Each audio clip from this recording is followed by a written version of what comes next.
Offre d'emploi sans salaire indiqué, red flag ou je postule quand même? Il y a de plus en plus d'offres où il y a des salaires, mais il y en a encore plein sans. Bon, c'est relou, mais on y va quand même. On me donne une responsabilité en plus au boulot. J'accepte avant ou après avoir négocié une augmentation? Bon, dans l'idéal, les copains ont négocié son salaire avant, mais bon, on y va quand même. Est-ce que je peux parler salaire dès le premier entretien? On doit parler salaire dès le premier entretien, on n'attend pas de passer 4 entretiens avant d'en parler.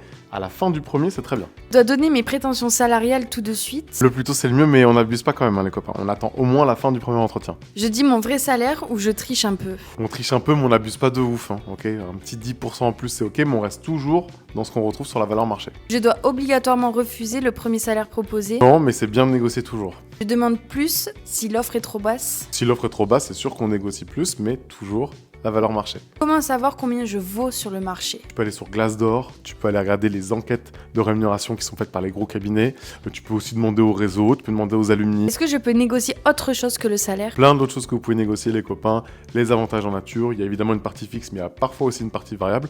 Tout ça, ça se négocie, voiture de fonction, intéressement, ça peut être du coup la partie téléphonique, bref, il y a plein de trucs, on négocie. Je tente quand même si on me dit non négociable. On peut toujours négocier, en tout cas, il faut toujours essayer de négocier, même si on me dit non, t'essayes. Je prépare mes arguments ou j'improvise? N'improvise pas, les copains, les meilleures négociations, c'est les négociations qui sont préparées, donc plus tu te prépares, plus tu vas cartonner. Peux-je parler de mes réussites passées? On doit toujours justifier le salaire qu'on demande, donc on doit toujours parler de ses réussites, de ses résultats, de ce qu'on a réussi à générer. C'est avec ça qu'on négocie. Je peux demander une augmentation même si je viens d'arriver? On ne demande pas une négociation dès qu'on vient d'arriver. Le cycle normal des copains pour renégocier, c'est au moins 1 an. Donc une fois que tu auras passé la première année, là tu pourras renégocier. Je menace de partir pour obtenir plus. Bon, c'est pas ouf, mais on peut essayer de le faire. Par contre, attention les copains, si vous le faites, c'est que vous êtes prêts à partir.